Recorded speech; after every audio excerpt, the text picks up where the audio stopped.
अब रुक करते हैं कादराबाद से। रिपोर्ट करे हैं रफाकत अली। मेलू कोना में एमपीए और chairman public accounts committee Punjab Chaudhry Sajid Ahmad Khan Bhatti, Chaudhry Umar Hayat Bhatti, Chaudhry Liaqat Ali Bhatti, Shujaat Hussain Bhatti और दीगर भट्टी बिरादरान और दीगर मेहमानान गिरामी का शानदार इस्तकबाल फूलों की पत्तियां ढोल की थाप पर दीवान चौक से मेलू कोना रैली की शक्ल में जलसागाह पहुंचाया गया।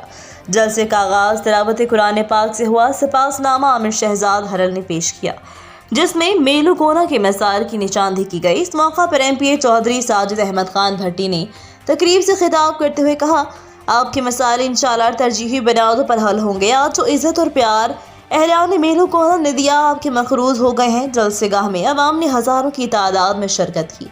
जलसे की तकरीब में चौधरी मोहम्मद अशरफ अराई, चौधरी गुलाम कादर तारड़, चौधरी मोहम्मद इकबाल, चौधरी महबूब फजल गुज्जर, चौधरी गुलाम हुसैन लाखा, चौधरी नसरुद्दीन अराई, हाजी तारिक मुगल, चौधरी मोहम्मद आसिफ बोगा, चौधरी अशरफ गोंदल, अख्तर महमूद चीमा, राव नईम अख्तर, राव सजाद रजा, हुसैन शाह, हेड मास्टर सफदर इकबाल, जाहिद अख्तर गुजर, मिर्जा सिकंदर बेग, शाहिद इकबाल दारो और दीगर ने शिरकत की। इस मौका पर चौधरी अंसर रांझा, राना मोहम्मद हमीद, चौधरी मंशा रांझा, चौधरी शाहिद इमरान गोंदल, आमिर शहजाद हरल, मसूद रजा तारी, राना गुलाम अली और दीगर ने मेहमानान गिरामी का मेलू कोना आमद पर शुक्रिया अदा किया। मजीद खबरों अपडेट्स के लिए विजिट करें rednews.pk।